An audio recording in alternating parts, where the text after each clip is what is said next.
Hello and welcome. Thank you all for joining us here today. I'm Nick Rohn, Director of Technology for the Asset Leadership Network, and I am excited for a program where we have ALN member organization Kahua, Kahua's own Arielle Scholz and Nicholas Johnson back again after we couldn't decide if it was 2 or 3 weeks. They're just flying by, but we're excited to have Kahua back so soon to talk again with us. And before we get to our panel for today, we just want to thank our patron members, Jacobs, Mantech, Onuma, ABS Quality Evaluations, and CGI, as well as all our organizational members, especially Kahua. And yesterday we had presentation, or last week we had Onuma and CDV Systems Collectus presenting. So really happy for the engagement that we're getting from our members in recent times, and for all the activities that they're doing on their own that we can amplify. So we will hear a little more about that from Kahua today. And before we get to that, we just want to mention upcoming events, including A55K training. If you're interested in this for you or members of your organization, please reach out to Lindsay Ziegler or Mike Bordenero, Executive Director, and myself. Can certainly direct you in the right direction.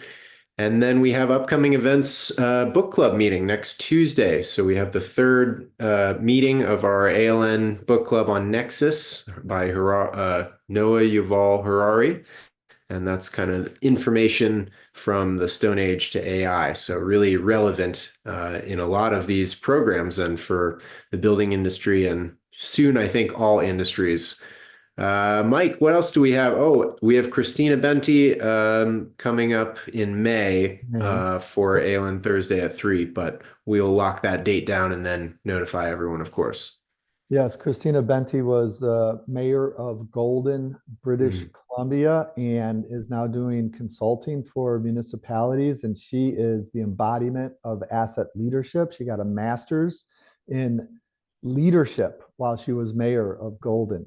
And the other thing, Nick, that you pointed out that I really want to stress is Kahua being back again is really exemplifying how we want to amplify what our members are doing. You pointed it out perfectly.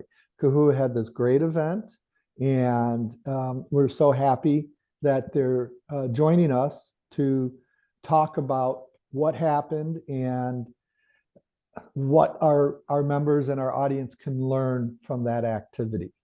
So, Nicholas, thanks for coming back again so soon. Arielle, nice to meet you. Before we start talking about the program last week, which I'm still jazzed about, Nicholas has been on a couple times this week or this year. But Arielle, will you tell us a little bit about yourself so people understand your background? Absolutely. Nice to be here. Nice to meet you all. My name is Arielle Scholz. I've been with Kahua for probably about 3 years now, but I actually come from very construction heavy background. I worked first with Parsons, so with a program management firm around construction management, program management, and then moved into the consulting realm and did a lot of transformation management there.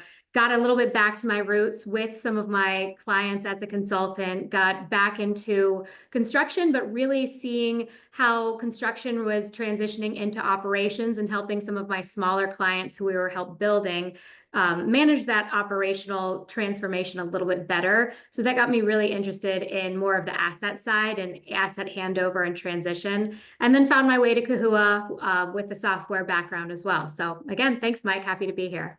Oh, welcome. Your background is perfect for our group.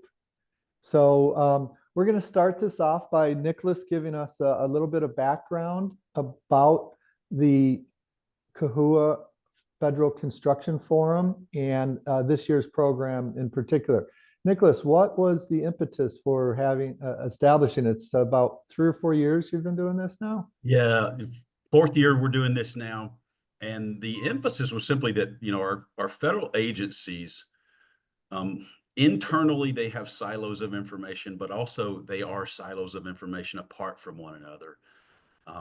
We've heard a lot of talk in the last few years, well, really since 9/11, about federal agencies sharing information. That's usually about security and national security, but it's true about good business practices as well.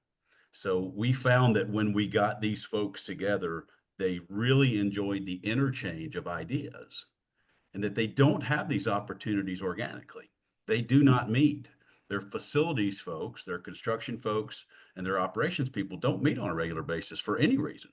So Sure. they don't have good association. So this was just a bonanza for us to be able to bring our clients and our partner community together, to exchange ideas for our own benefit, for the benefit of the partners. We found that the agencies thrived on this. So it's become an annual event that has just been incredibly successful. Almost, probably goes in about 50% bigger every year. And now we're going to have to find a larger space to do it. So, Well, the Asset Leadership Network is happy to talk with you about how we can maybe bring this to the national academies or some other venue that gives you more room. love that idea.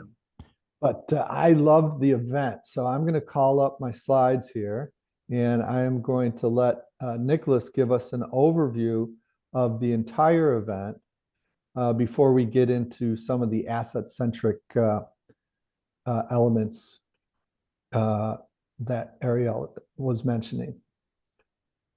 And why won't this go to full screen? There it is. All right. So there was the template. I mean, you guys ran this perfect. You gave the speakers templates, everything about this. I was really impressed. But go ahead and give us a little bit of overview. Okay, so we started the day with a keynote address. We were really fortunate to have Kenny Simmons is the Director of Construction Management at the Army Corps of Engineers. So Kenny's responsible for pushing more construction across the planet than any other individual on the planet. The Army Corps of Engineers puts in place about $19 billion of construction annually. Yeah. That's not their 5-year program or their 10-year program. That's the average of what they do every year. So Kenny had a great presentation about some of the things that they're trying to do, lessons learned, and the creation of an innovation office to really to encourage and uplift their 4,000 design and construction related employees. Now, the Corps is a lot bigger than 4,000, but there are 4,000 folk that get up and live and breathe projects every day. And those projects, of course, become assets. So it was a great way to start our day. And of course, a big name, and drew a incredible attention from the audience. They just drive so much in our industry that everybody cares about what the Corps has to say. And I was impressed that I mentioned in a question I asked Peter Dozian, the head of asset management for Civil Works. And then when I talked to Kenny later, he said, your question made me think we really need to connect closer to that asset management office. And it was like, this is exactly what networking is supposed to be. So that was great. Yeah. And we're working on making that connection. Super. To do some of these innovative things like Kenny talked about, agencies need something called an ATO, an authority to operate. Okay. It's permission to do something new. It's permission to use a new technology. And it's a process, as you might imagine, in a federal agency with some bureaucracy behind it. It's a process. So we had a really good presentation by David McAllister. He leads a group at Deloitte that specializes in helping agencies go through this. So again, the attendees found it incredibly useful because, they want to do things. They want to improve. This can be a stumbling block. So the message there was really get started early and stay very close to your authorizing agent. You've got to keep them in the loop about everything. Don't assume anything. Get started early and get some good help. So Deloitte was really helpful to the audience about that. Yeah, Nicholas, I just want to make a point of that. I work on our partner team at Kahua, and I think that this is a really powerful event for 2 reasons. Because we've got our clients and our partners in the room being able to work with each other. A lot of what we do at Kahua is we want our partners to be able to help. They are experts in their fields in construction and asset management, so they bring a lot. And then so having a great partner like Deloitte, being able to guide them, and then also having the different agencies get to speak to each other, ask questions to each other about how they're going through this process is really helpful. It's something that in other sectors, doesn't need to happen, so it doesn't get talked about. So it's great to have a forum like this where they can talk about these essential things that help them get new technology and be able to do different fields of work. Yeah, Kahua is a small company becoming a mid-sized company. Deloitte's one of the largest companies in the world, but no company can hire all the smart people. And we've done a really good job of creating an ecosystem of partners where we really help each other. We bring people together. We create this community of client, partner, and provider like us. So it's magic what happens. And it's a good tee for the next topic that we covered that day. I was really pleased to be able to lead a panel discussion with a couple of industry powerhouses. We talked about the Cybersecurity Maturity Model Certification, CMMC, which is a new security requirement being rolled out currently. The process started December 16th of last year, and it is being rolled out in phases, and in about 2 years from now, it will be completely rolled out. It's a requirement that's going to put a burden on the contracting and supply community to meet security standards that the DoD is going to require. And I say DoD for today. There is already proposals to extend these requirements to all federal agencies. And probably a lot like when FedRAMP was rolled out for cybersecurity, it was not long at all after a nonprofit was spun up to create something called StateRAMP, which would take FedRAMP requirements and make them available and usable by state and local governments. So today we say what's important is that the DoD community has to have this security requirement. Tomorrow, it will probably be all federal agencies. And a week after that, probably every government agency is going to begin to require this kind of certificate of security so that you can trust that your data is being maintained in a proper way. So we did a panel and we invited Raj Raghavan, who is with Security Bricks, now part of the Aprio family of companies. This is his everyday life and death and breath is about security. So Raj joined us, as did Marcy Womack, who's with Shellman. Marcy's a managing director at Shellman, and Shellman is the company that guided Kahua through the FedRAMP authorization process. So again, this was really valuable to the agencies in the audience to hear that their subordinate companies are going to need to have this, and that it's coming like a tidal wave. So we thought it was a really important topic to cover. So, and then finally, we finished the morning with a presentation by the State Department and by the Construction Industry Institute. And it was really interesting how the CII has developed some benchmarking criteria and tools, and there are now 11 government agencies that are using those. And it allows the agencies to take their own data and benchmark success versus cost versus schedule, whatever the criteria they want to set up front. Really interesting. And again, it was great to have a room full of agencies to learn that this was possible for them. Excellent. All right, the afternoon started. We did have some networking breaks in the morning. We had a nice lunch. And then in the afternoon, we had a conversation about AI. I had a couple, actually. AI and the digital and physical coming together. This was kind of an audience favorite. Avi Schwartz is with Deloitte, and just an incredible speaker. He gave a really good overview of where the industry is and kind of assessing where they're going to deploy AI, especially in government agencies, and how generative AI has the potential to revolutionize a lot of the ways that government does business. So good presentation there.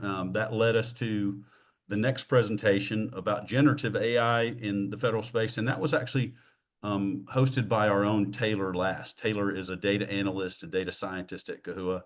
He's doing some pretty incredible things inside the Kahua Federal Network. When I refer to the Kahua Federal Network, it's those agencies that have chosen to use the FedRAMP authorized solution versus the commercially available solution. It's that higher level of security network. So Taylor gave a presentation about what we're doing to take advantage of AI inside that very protected environment. Maybe my favorite session of the day was the story of how K2, one of our partner companies. K2 is a consulting company. They're all over the country. Mike Marcel and Nate Mansfield came and talked about some work they did with the TSA.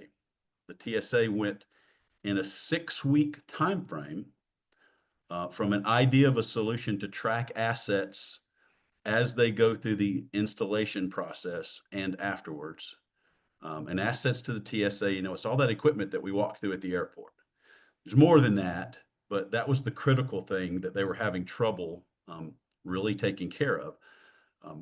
They had an idea for a solution. K2 worked with them using platform as a service technology and actually built apps out from idea to implementation, training, and use in 6 weeks.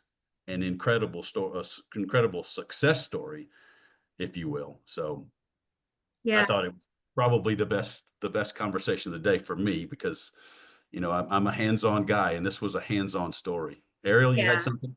I have to agree, Nicholas. I've heard this story before, but it just gets better and better for a couple of reasons. Because first of all, it's something that a lot of us do, right? We go to the airport, we go through TSA, we roll our eyes, we take off our shoes, we go through the whole process, but we don't think about, and sometimes when you're not kind of in these construction heavy industries, you don't think about the backside of this.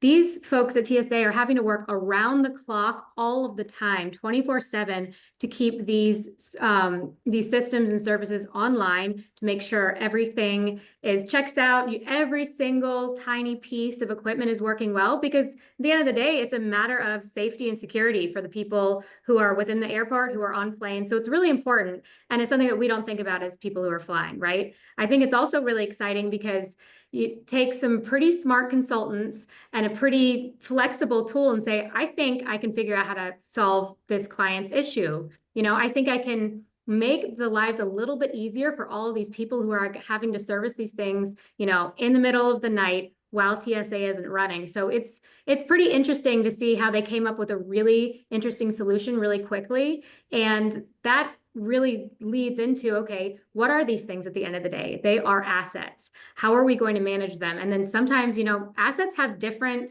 I guess, scales. Some assets are small, they're carpet. Some assets are really important, like, a machine that's going to help you see if someone's bringing something unsafe onto a plane. So being able to manage that in a very process-driven way instead of just in a notebook was a pretty powerful story to hear. And they're really excited about it too. So we love that story because there's so many different ways that we can go with it after they employed it at TSA. Well, we'll talk about that more in the discussion period because it is very asset-centric, and that's what we're about. So we finished the day with 2 presentations. One was just on technology implementation best practices, and our own VP of Solution Services, David McGid, led the panel conversation. Kathy Kearney from our team was on that panel. She's a very experienced, over 30 years in the construction industry, very experienced with implementing technology for construction agencies and owner agencies. We also had consultants from Procon Consulting and from Centrenium, some folks that have done some pretty incredible stuff too. And they just had a conversation to an audience of people that are currently continuously implementing technology. They talked about some of the things that you just must do up front and some of the things that will cost you if you don't do. It's always great to hear people's mistakes, not because we like hearing that other people failed, but we learn from other people's failures, and it is a lot less painful than learning from our own. Mm-hmm. So it was a great conversation with some really, really bright people. Yeah, this is another one that I love, Nicholas. And again, I've heard these folks tell it before because most of them have, 15, 20 years doing these implementations. So I've heard different flavors of it. So this federal one was applicable to federal, but the audience always eats it up because how can they're in the middle of this implementation. How can they learn from people who have done hundreds of thousands of these implementations and do it the right way? Everything from having a key sponsor, but not just one, having a key sponsor that speaks for each different area of the business is really important. Another tip that I always love that I hear is don't design for the people in the room who are sometimes the smartest, brightest, most engaged. You have to kind of design for the middle, right? You have to design for that middle 80% who might not be the go-getter who's staying up super late to log different things in Kahua, but someone who's kind of in the middle, who needs to get their work done, but you have to keep them engaged, right? So it's really, really interesting to hear these experts with so much experience talk about this. Yeah, that was actually a good point that I picked up on too, Arielle, that design for the middle. You can't make it for the lowest possible user because then everything is drudgery for everyone. You shoot for that middle, but do remember that not the people in the room are the one that are most invested and probably most prepared. So that was pretty clever. Our day finished. I was really fortunate to be able to host a conversation with this young, talented man from the Asset Leadership Network.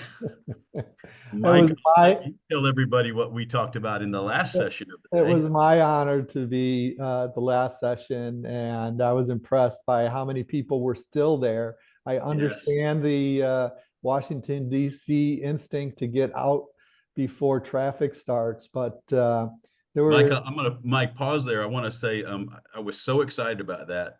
If you're not at conferences, if I'm a professional conference goer, at the end of the day, when you do a local event, and this was a local event, there were people from agencies that flew in to be at this, but most people are in the DC area, which means their supper was going to be at home that night. Yeah. And we went until 5 o'clock. Nobody wants to drive at 5 o'clock in any city in America. So the fact that we lost almost no one till the very last minute. Yeah. It says something about the entire event. It probably said something about you too, Mike, that people wanted to hear, what the Asset Leadership Network was about and what they had to advise. Well, what I was able to say was that everyone in there is demonstrating asset leadership. All the presentations were great. All the people I was talking to were passionate about learning more and doing things. And they were open to the message that I was saying, that it's the owner's fault that they're not getting the highest level service because they're not asking for it. They're not setting out RFPs for this, which is great that Kahua is doing this because you guys are setting up template specifications for owners. You are helping owners know what to ask for. So it was really fun. Nicholas, you're great to talk to. We had a lot of laughs and yeah, quite the honor. So thank you for engaging. We are trying to help owners know what to ask for. We're trying to help remind owners that that they can demand certain things and that they should, because they pay for everything. And while her introduction was humble and told us a little bit about her background, I will tell you that Arielle is one of the brightest people I've ever met.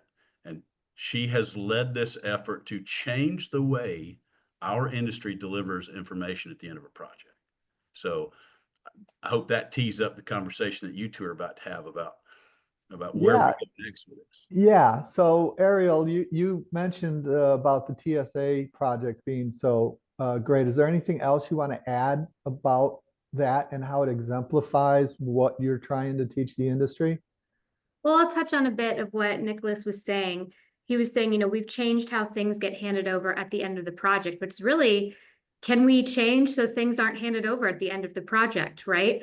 The whole idea is that asset data, and this applies to the TSA project as well, information on these assets when they're being installed, when they're being serviced, there's always data, right? And we found in the industry, in the construction industry, 96% of that data goes unused. So there's this big goal, right, of let's get all these projects done on time and on budget, even with TSA, right? Like we have a limited time during the night to get this stuff done. But if the data is not being captured well, if all that data just stays floating out there in the universe, we're not able to actually complete that goal of on time, on budget.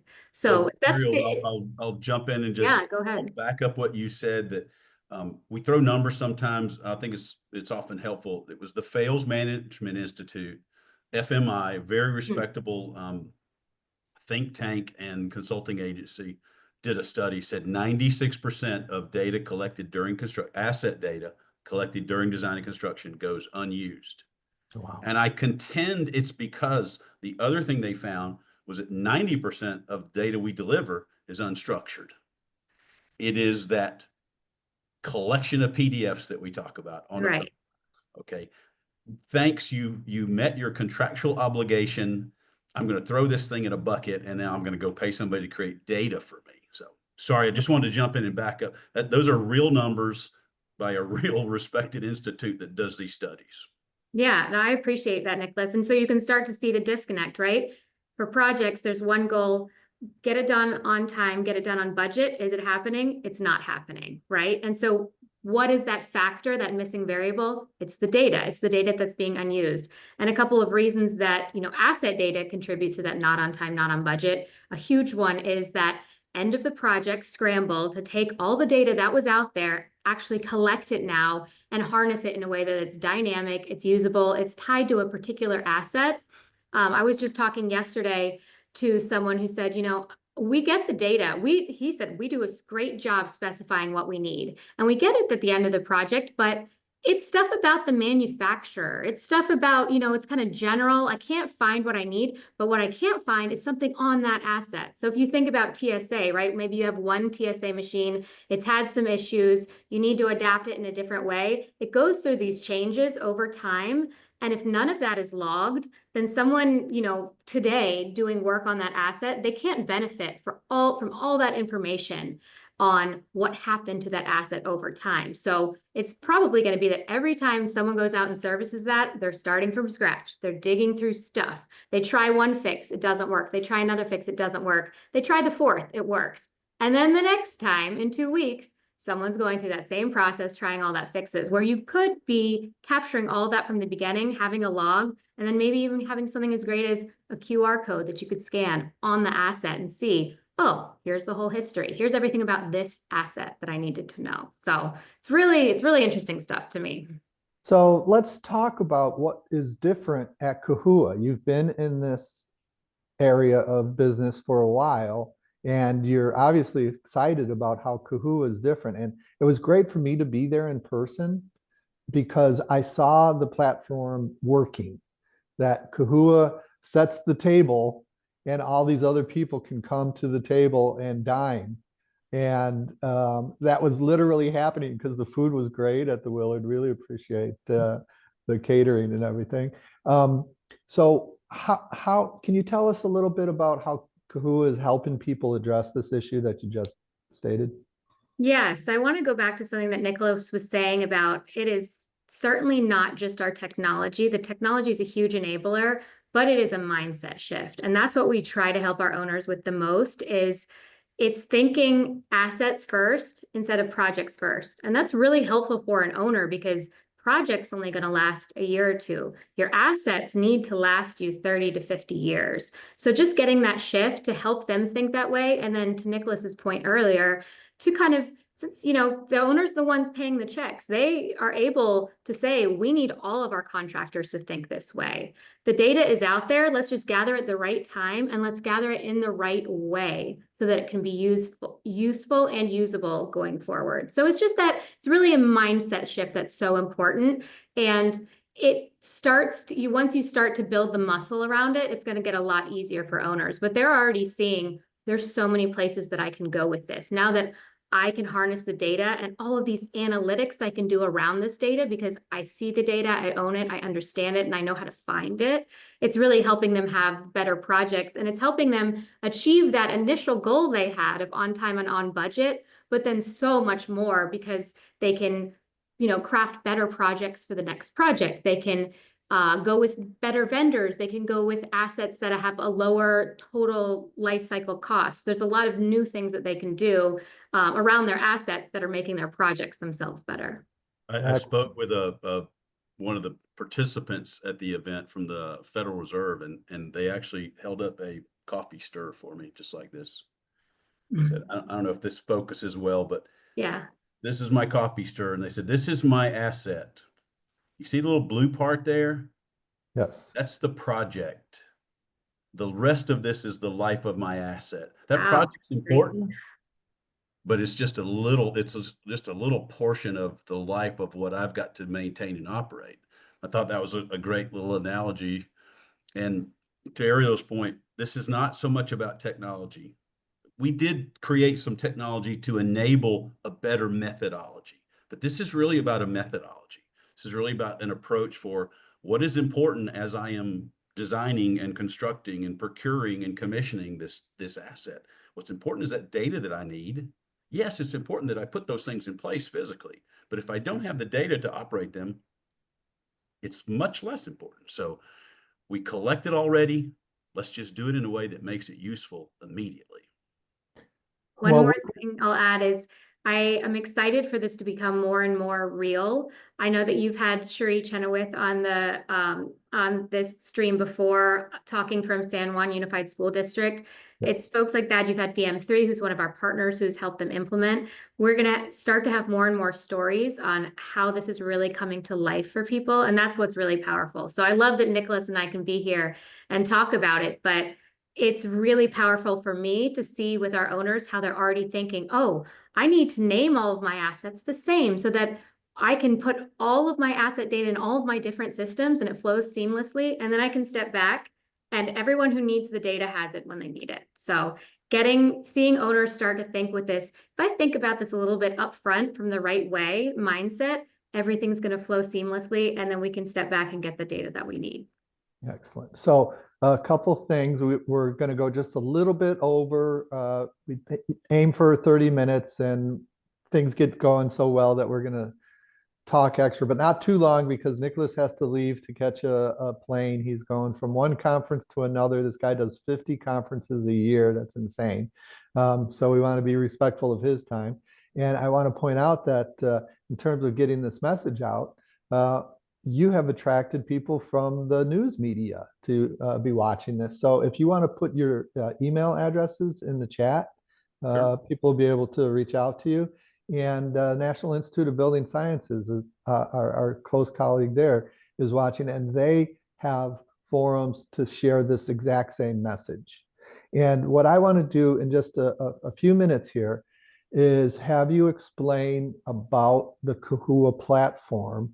And maybe it's best to explain that by talking about one of your favorite partners. So you're providing a software solution, but you do not implement that.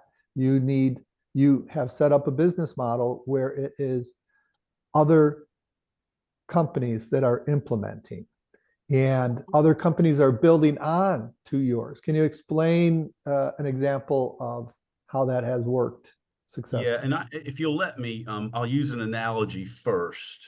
Sure. I think it helps people understand. We all have an iPhone or an Android that we carry around with us. And it is the most beautiful example of a platform as a service offering, different from software as a service. Software as a service is when a company creates a tool, makes it available through the internet. So you log onto your bank account, you're using the bank's software. The difference is, and we have history with this, and that the founders of our company founded a company called Constructware in the 90s. It was the first internet-based project management information system.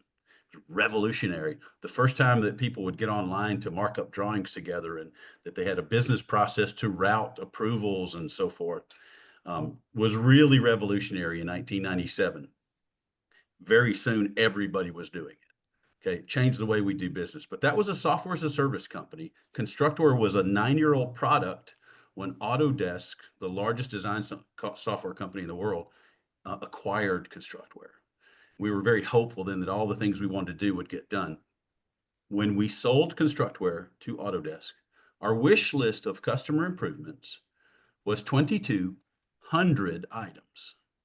2,200 times a client like Mike or Arielle came to us and said, this is a great idea. Could you make this happen for my company? It's probably good for the rest of the industry. And we would say, yeah, that's a good idea, Arielle. We'll put it on the list and we'll get to it as soon as we can. Cross my heart. And we did. We did as much as we could. But if you are the only company that can manipulate, edit, add, improve the software, you will always be the bottleneck. So when the founders started Kahua, they were determined that we would not be the bottleneck. It's why our company was founded 5.5 years before we ever had a product. For 5.5 years, they worked to perfect the foundation that we build on, the platform that we build on. I did not know that. That's really impressive. 5.5 years of your own time and money to make sure we solve this problem.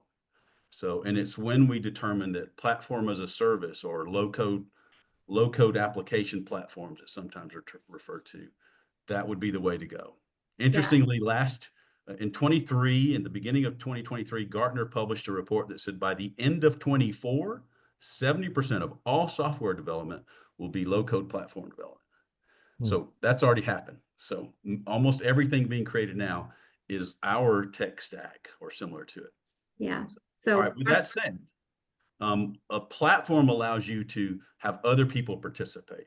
So Apple created a platform called iOS. Google created a platform called Android, and they wrote the most important apps. So when you pull the phone out of the box, you expect it's going to have a phone app and a camera app and a text app, right? Things you just expect it to have. And when you open a project management information system like Kahua, you expect it's going to have document control and cost management and change management, right?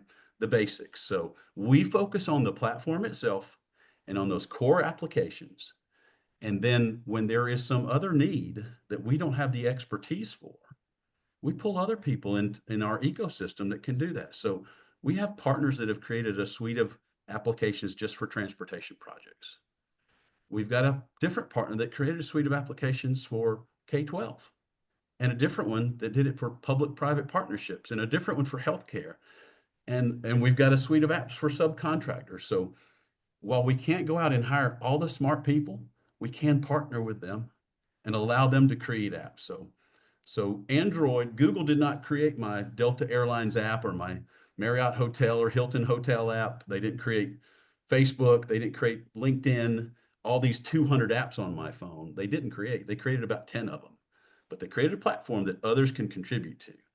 So that's what's allowed us to do so much for so many. It also allows us to do these things very rapidly. Our wish list will always be very small, because if it really makes sense, if it will save me a lot of time or money, I can do it myself, or I can hire one of these industry partners to do it for me, and I'll own the intellectual property, which is the business process itself. So yeah. that's what's allowed us to thrive. We don't exclusively let that partner community do the services and the deployment.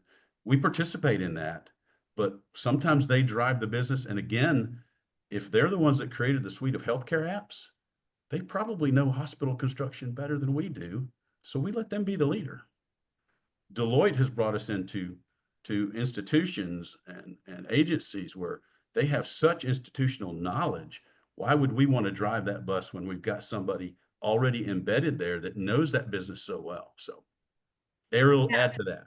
Sure. When you think of it and you kind of bring it to the asset-centric side of the house, I'll just say, first of all, Kahua as a whole, 85% of the opportunities that we are fortunate enough to be part of, we attack with partners. So 85%, we've spent a lot of time moving forward with our software, continuing to kind of ideate on how to make it the greatest and continue to be the greatest in the industry, but we need our partners' help. So if you look at the asset-centric side, they are building, I talked about, the power of our asset-centric solution is you can have seamless access to your data, and your data can seamlessly flow from planning through design, through construction, through your work order process, and where it needs to live in your asset management system, over to your BIM systems, GIS.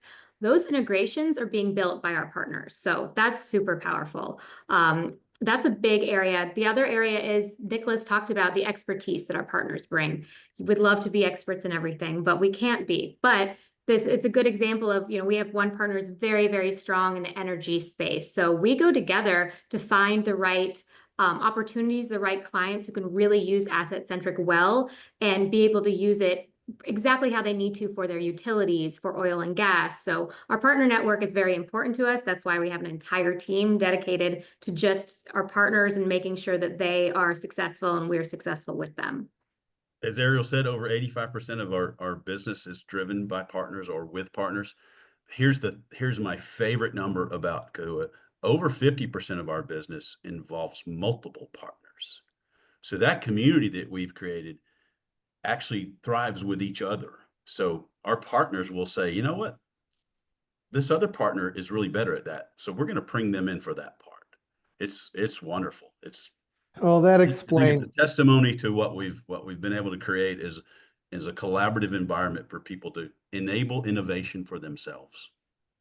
Yeah, that explains why things are working out so well between Kahua and the Asset Leadership Network. Is your approach is hand in glove with our approach. So glad that you involved us in this year's Kahua Federal Construction Forum, and look forward to talking about how we can work together, maybe bring one to the national academies. We had some offline discussions, but hope to continue those. And no matter what else, look forward to the next time Kahua is on this program. And thank you again for involving the Asset Leadership Network in your forum. And thank you for what you're bringing to the construction industry. It's very important. Proud to be part, Mike. Yeah, thanks for having us as part of it, Mike. All right. Nick, can you come in and close us out?